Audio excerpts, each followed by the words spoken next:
Hi everyone, स्वागत है आप सबका आपके अपने चैनल केयर्स क्लासेस में। आज के इस लेक्चर में हम सब देखेंगे क्लास 10th मैथ। इसके पहले वाले लेक्चर में हम सब प्रश्नावली 12.1 अपना कंप्लीट कर चुके थे। आज हम लोग प्रश्नावली 12.2 का इंट्रो देखेंगे। आपने 12.1 में क्या किया है? ठोसों के संयोजन का क्या क्षेत्रफल, पृष्ठीय क्षेत्रफल देखा था। तो पहले हम लोग ठोसों के संयोजन पढ़ने से पहले उन ठोसों के लिए पृष्ठीय क्षेत्रफल देखे थे। अगर केवल घन आएगा उसका पृष्ठीय क्षेत्रफल क्या होगा, घनाभ का पृष्ठीय क्षेत्रफल क्या होगा, बेलन का क्या होगा, शंकु का क्या होगा, गोले का क्या होगा, अर्धगोले का क्या होगा, और इन सब का कुल पृष्ठीय क्षेत्रफल, वक्र पृष्ठीय क्षेत्रफल, दोनों प्रकार का पृष्ठीय क्षेत्रफल देखे थे। आज हमें क्या देखना है? इनका आयतन। क्या देखना है? इनका आयतन। अब फिर वही चीज है, जैसे हम डायरेक्ट पर फार्मूला लिख दे। देखो, पहला हम लोग किसके लिए बात करेंगे? घन के लिए। दूसरा किसके लिए बात करेंगे? घनाभ का। अब आपको पता है ना, घन में सभी भुजाएं क्या होती है? सभी भुजा की लंबाई बराबर होती है। अरे जितनी लंबाई होती है उतनी चौड़ाई होती है, उतनी ऊंचाई होती है। तो हम इधर क्या लिखेंगे? आयतन। ध्यान सुनना, इधर हम क्या लिखेंगे? आयतन। तो घन का आयतन क्या होता है? ए क्यूब। ए क्यूब यानी भुजा घाते 3। अरे सही भुजा बराबर होगी ना, तो आप कोई भी एक भुजा पकड़ो, उस भुजा का घाते 3 कर दो, वही क्या हो जाएगा? उसका आयतन। क्योंकि आयतन का मतलब क्या है? लंबाई गुणे चौड़ाई गुणे ऊंचाई। जैसे क्षेत्रफल का बात आता है तो आप लंबाई गुणे चौड़ाई करते हो, और आयतन का बात आता है तो लंबाई गुणे चौड़ाई गुणे ऊंचाई भी कर देते हो। तो उसकी लंबाई, चौड़ाई, ऊंचाई तीनों बराबर होती है। तो लंबाई को भी हम ए लिख देते हैं, चौड़ाई को भी हम ए लिख देते हैं, ऊंचाई को भी हम ए लिख देते हैं। तो जब ए गुणे ए करोगे तो कितना आ जाएगा? ए घाते 3। बात समझ में आया? ए क्या है? भुजा। अरे लंबाई वही भुजा होगी, चौड़ाई यानी भुजा और ऊंचाई यानी भुजा। आप इसको कोर की भी लंबाई पूछ सकते हो। क्या बोल सकते हो? कोर की लंबाई। मिला कि नहीं ऐसा वर्ड? कोर की लंबाई। तो जहां ए क्या है? भुजा।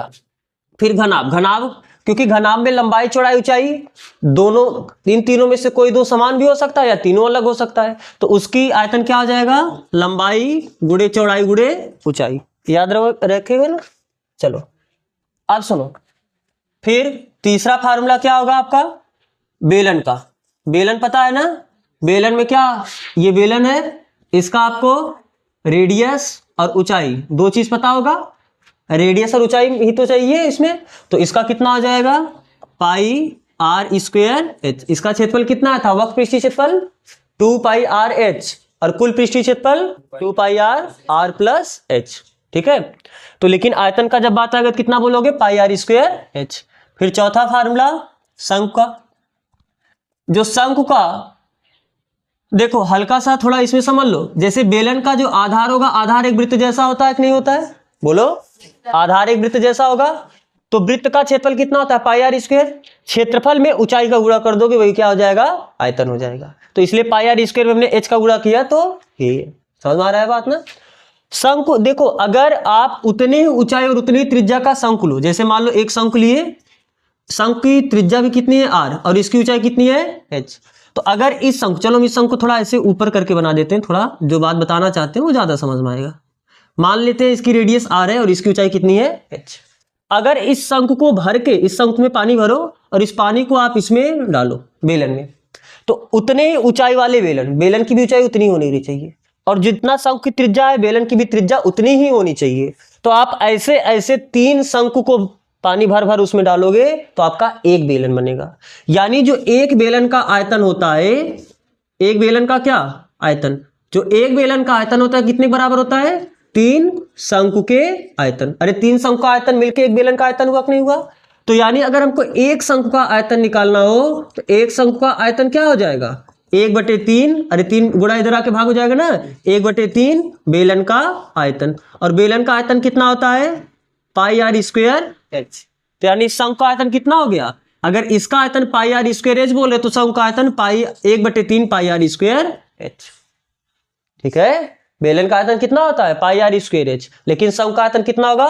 1/3 पाई आर स्क्वायर एच। इसमें देखो तिर्यक ऊंचाई का नहीं काम है, लेकिन जब शंकु का आपने सरफेस एरिया निकाला है, पृष्ठीय क्षेत्रफल निकाला है, तो वहां पर तिर्यक ऊंचाई काम था। शंकु का पृष्ठीय क्षेत्रफल कितना था? पाई आर एल। ये वक्र पृष्ठीय क्षेत्रफल, और कुल पृष्ठीय क्षेत्रफल कितना था? पाई आर प्लस एल। फिर दो फिगर और बचा है, दो चीज, दो ठोस, एक आपका गोला और एक आपका अर्धगोला ना। अर्धगोला, एक गोले का आयतन कितना होता है? 4/3 पाई आर क्यूब। गोले का आयतन ना, और गोले का कुल पृष्ठीय क्षेत्रफल 4 पाई आर स्क्वायर। अरे गोले का पृष्ठीय क्षेत्रफल 4 पाई आर स्क्वायर ही है ना, लेकिन जब गोले का आयतन का बात आएगा, हम यहाँ पर आयतन लिख रहे हैं तो 4/3 पाई आर क्यूब। और जब अर्ध गोले का आएगा, अगर पूरे गोले का आयतन इतना है तो अर्ध गोले का आयतन करने के लिए बस इसका आधा ही तो करोगे, और इसका 4 का आधा करो, कितना हो जाएगा 2/3 पाई आर। बात समझ में आ रहा है ना। तो आप ये एक जगह कॉपी कर लो, फिर इसका बस फार्मूला पता है तो फिर हम लोग क्वेश्चन पे डायरेक्ट चलते। चलो, शांता किसी शेड में एक उद्योग चलाती है। यह शेड एक घनाभ के आकार का है जिस पर एक अर्धबेलन आरोपित है। आप फिगर देख लो, इसमें क्या है कि ये घनाभ के आकार का है। घनाभ के आकार का मतलब कुछ आपका इस तरीके से है,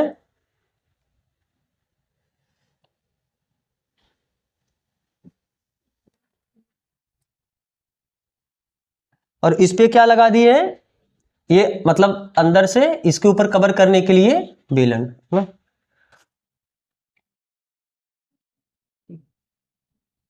ठीक है, कुछ इस तरीके से समझ लो। यानी क्या है कि आपका ये देखो, ये अंदर नीचे वाला पोर्शन पूरा घनाभ जैसा दिख रहा है, और ऊपर से कवर करने के लिए इन्होंने अर्धबेलन ही होगा, अर्धबेलन आकार का होगा ना, जिस पर एक अर्धबेलन आरोपित है, और ऊपर से अर्धबेलन ही तो है। इस शेड, यदि इस शेड के आधार की विमाएं 7x15 है। आधार यानी अरे नीचे नीचे का ना, तो ये लंबाई मान लेते हैं कितनी है 7 मीटर, और ये चौड़ाई कितनी है इसकी 15 मीटर। और देखो सवाल में भी देखो, फिगर में भी बना दिया ना, ये यहां से इतना। ठीक है, तथा घनाभाकार भाग की ऊंचाई 8 मीटर है। ये जो घनाभ के आकार का है इसकी ऊंचाई कितनी है 8 मीटर। तो शेड में समावेशित हो सकने वाली हवा का आयतन ज्ञात कीजिए। इस शेड के अंदर पूरा कितना हवा, यहां से यहां तक पूरा हवा भरेगा कि नहीं भरेगा। अरे उसके अंदर जैसे मान लो ये रूम है तो इस रूम के अंदर हवा आ सकता है कि नहीं आ सकता है, तो ऐसे अगर ये पूरा एक शेड हो गया तो इसके अंदर भी हवा आएगा। तो कितने आयतन में हवा आ सकता है आपको बताना है। पुनः यदि यह मान ले कि शेड में रखी मशीनरी 300 मीटर क्यूब स्थान घेरती है तथा शेड के अंदर 20 श्रमिक हैं जिनमें से प्रत्येक 0.08 मीटर क्यूब के औसत से स्थान घेरते हैं, तब शेड में कितनी हवा होगी। चलो पहले हम पता कर लेते हैं कि इसमें सवाल में 2 पार्ट है। पहले पार्ट में आपको पूछा कि इस शेड के अंदर कितना हवा आ सकता है, पहले हम वो पार्ट सॉल्व कर ले, फिर उसके बाद जो पूछा हम उसको बात करेंगे।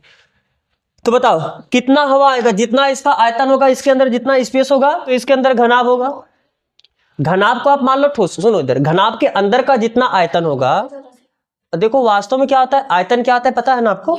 आयतन क्या होता है, कोई भी चीज लंबाई गुणे चौड़ाई गुणे चाहिए तो ठीक है, लेकिन कोई भी चीज आयतन का वास्तव मतलब क्या होता है, कोई भी चीज जितना जगह घेरता है वो उसका क्या होता है आयतन। जैसे मान लो कि सपोज ये मार्कर है, तो ये मार्कर अभी यहाँ पर हवा था, आपने ले जाके रखा तो मार्कर ने इतना हवा विस्थापित किया होगा कि नहीं विस्थापित किया होगा, तो ये उसका मार्कर का क्या हुआ आयतन।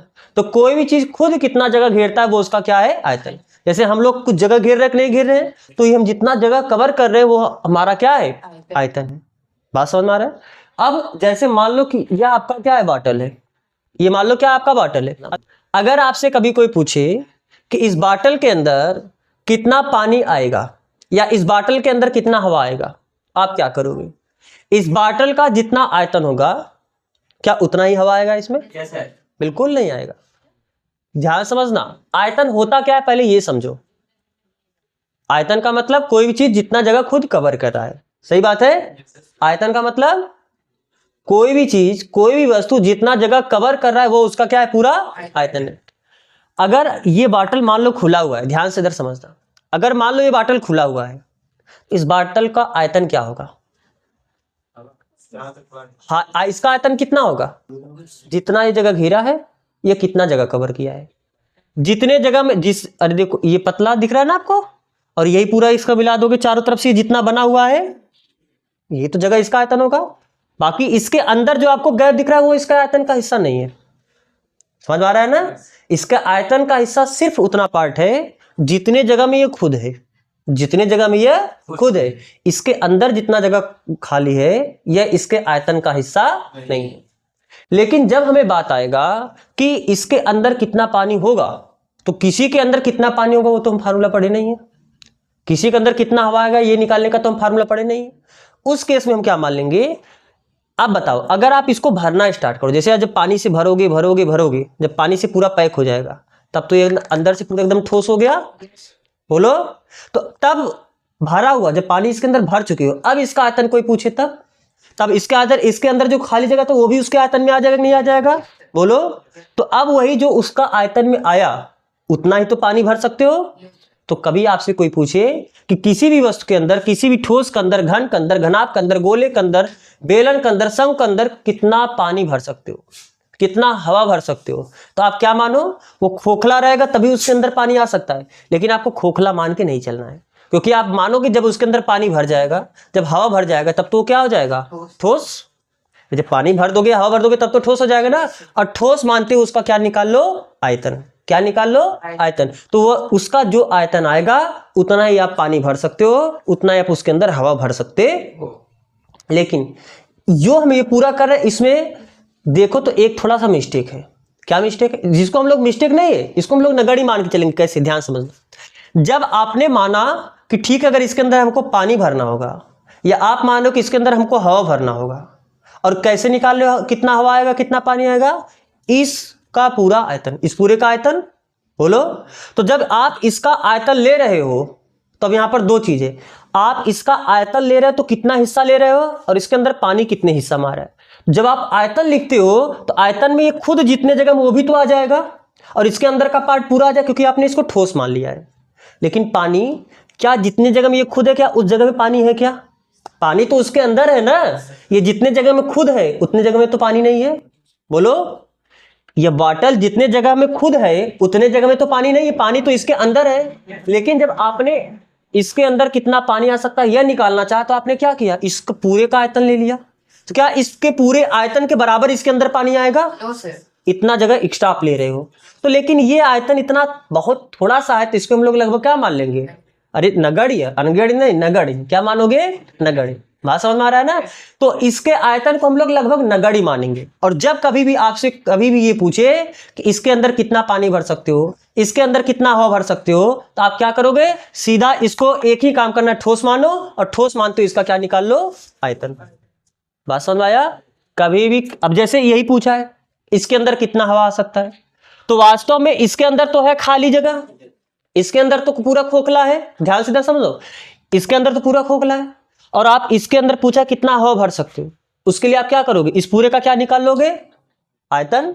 लेकिन वास्तव में आयतन का मतलब खुद ही जितना जगह घेर रहा है, इसके अंदर तो जहां हवा है वहां पर तो ये है नहीं। लेकिन हम लोग क्या मान लेंगे, जब हवा आ जाएगा तो एकदम एक ठोस जैसा हो जाएगा, नहीं हो जाएगा, तो आप ठोस मानते हो, इसका क्या निकाल लो, आयतन। तो अब अगर आपको ये चाहिए कि इस शेड में कितना हवा आ सकता है, तो उसके लिए आप क्या मानो, इस पूरे को क्या मान लो, ठोस।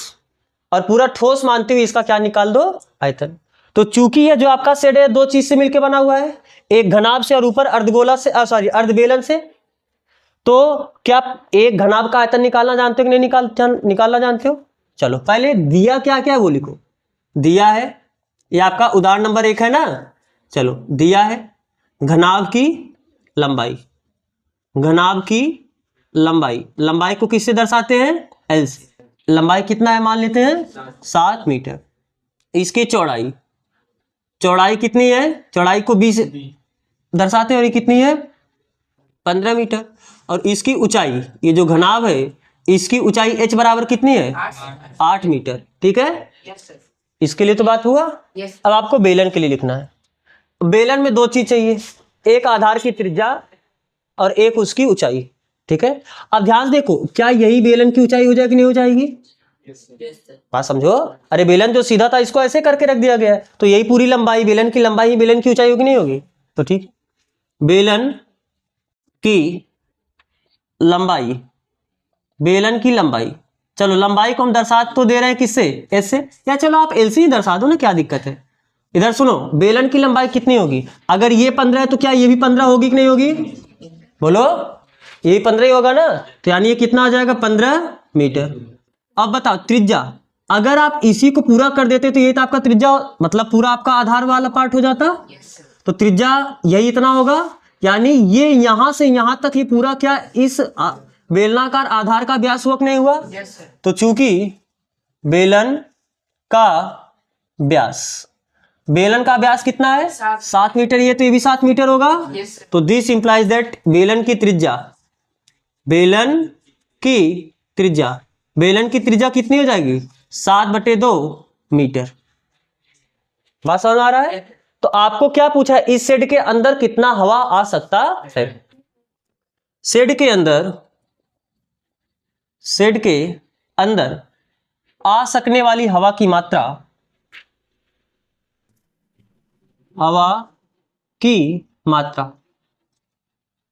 इस पूरे घनाभ का आयतन ले लो प्लस ऊपर अर्धबेलन का भी आयतन।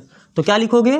घनाभ का आयतन प्लस बेलन की अर्धबेलन का आयतन। फार्मूला बताओ।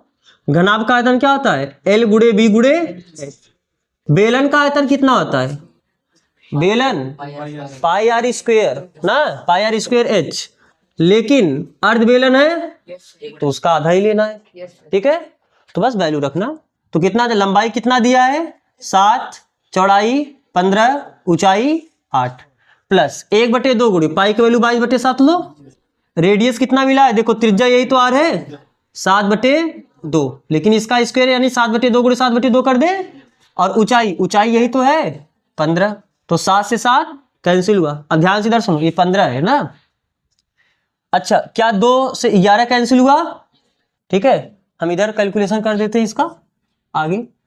तो कितना हो जाएगा? कॉमन लेने वाला सिस्टम आप जब 15 कॉमन ले सकते हो, तो पहले जो कॉमन लेना है ले लिया करो। फिर यहाँ पर 7 बचा, यहाँ पर 8 बचा, 7 × 56 प्लस, अब ध्यान से देखो, 15 कॉमन लियो, 11 × 7 = 77। अरे गुणा करना है ना, 11 × 7 = 77 बटे 2 दूनी 4। तो कितना आ जाएगा? 77/4। तो कितना हुआ? 15 बटे इसका गुणा इसमें, इसका गुणा इसमें, इसका गुणा कर दे। 6 चौक 24 की 4 हासिल लगा 2, 5 चौक 20, 2 22 प्लस 77/4। तो कितना आया? 15 गुणे 7 4 11 की 1 हासिल लगा 1, 7 2 9 1 10 की 0 हासिल लगा 1, 301/4। तो चलो गुणा करो आप। 301 में आप 15 का जब गुणा करोगे, 301 में 15 1 के 15 की 5 हासिल लगा 1, 15 0 0 1 और 15 3 45। तो 45 15 आया। इसमें आपको कितने का भाग देना है? 4 का। जब आप 4 का भाग दोगे, इधर सुनो, 4 1 के 4, फिर 5 उतरा, 4 1 के 4, फिर 1 बचा, फिर 1 उतरा, 4 दूनी 8, 11 में से 8 घटाओगे 3, फिर 5 उतरा 35 हुआ ना, फिर 9 चौक 36 यानी 8 चौक 32, फिर 3 बचा, 10 बढ़ाओगे 0, फिर 6 चौक 24, 7 चौक 28 ना, तो फिर कितना बचा? 2 बचा, 10 बढ़ाओगे 0, 4 5 20। अरे भाग हम कर लिए अपने हिसाब से, आप कर ले भाग। तो ये कितना आ जाएगा? 1 1 2 8 यानी 1128.75। और आयतन है, आयतन का मात्रक मीटर क्यूब होगा।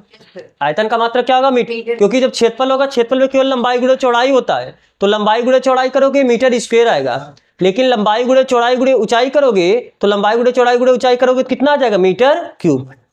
बात समझना, क्योंकि लंबाई का मात्रक मीटर होगा, चौड़ाई का मात्रक मीटर होगा, ऊंचाई का मात्रक भी क्या होगा? मीटर होगा। तो मीटर गुणे मीटर यानी मीटर घाते 3 होगा। तो पहले आप इतना कॉपी करो, ये भाग वाला पोर्शन है, इसको मत कॉपी करना।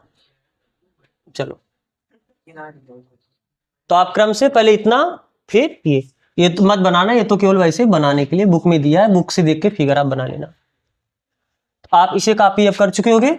अब देखो सवाल में आगे पूछा है, इसी के आगे आपसे सवाल में पूछा है कि यदि, सवाल आप बुक अपने सामने रखना, बुक रख, देखो क्या बोला कि यदि शेड में रखी मशीनरी 300 मीटर क्यूब स्थान घेरती है, क्योंकि इस शेड के अंदर वो उद्योग करती है अपना किसी प्रकार का, जैसे सूत कारखाना कुछ अपना चलाती होगी इसी प्रकार से। तो उसमें जो मशीन लगा होगा, उस मशीन का आयतन कितना है? 300 मीटर क्यूब। सवाल में ये बोला है ना, यदि शेड में रखी मशीनरी 300 मीटर क्यूब स्थान घेरती है, मशीनरी का मतलब जो मशीन रखा है वह कितना आयतन घेरता है? 300 मीटर क्यूब। दिया है शेड में रखी मशीनरी का आयतन, या मशीनरी के द्वारा घेरा गया स्थान, मशीनरी के द्वारा घेरा गया स्थान कितना है 300 मीटर क्यूब। इतना ही नहीं, उसके अंदर लोग भी होंगे काम करने वाले। कह रहा है कि तथा शेड के अंदर 20 श्रमिक है। कितने श्रमिक हैं 20 श्रमिक हैं, जिनमें से प्रत्येक 0.08 मीटर क्यूब के औसत से स्थान घेरता है। यानी हर श्रमिक प्रत्येक लोग 0.08 मीटर क्यूब के बराबर स्थान घेरता है। क्योंकि प्रत्येक श्रमिक 0.08 मीटर क्यूब स्थान घेरता है, अतः 20 श्रमिक द्वारा, ये तो एक श्रमिक कितने स्थान घेरते हैं, तो 20 श्रमिक कितने स्थान घेरेंगे, 20 श्रमिक द्वारा घेरा गया स्थान ये कितना आ जाएगा 20 गुणे 0.08। ये कितने घेरते 20 का निकालना, तो आप 20 का गुणा कर देना, तो ये कितना आ जाएगा 8 दूनी 16 160, लेकिन दशमलव के बाद 2 अंक है तो 1.60 यही होगा ना। तो और ये कितना मीटर क्यूब। तो फिर आपसे पूछा है तब शेड में कितनी हवा बचेगी। अगर इतने लोग जगह घेरते हैं तब कितना, क्योंकि टोटल इसके अंदर इतना हवा आ सकता है। अब टोटल ये लोग अपना मिलकर कुछ कवर कर लिए जगह, तो कितना जगह बचा, उतने में से दोनों जोड़ के घटा दो। तो यानी अब शेड में बचा, या आपको क्या पूछा कि अब शेड में कितना हवा होगा। अब शेड में बचा हवा, बचे हवा की मात्रा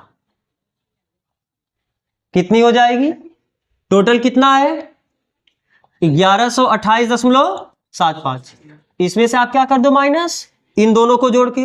ये कितना मशीन कितना जगह घेरा है 300, और ये कितना जगह घेरा है 1.6, यानी 1128.75 में से माइनस करना है 301.6।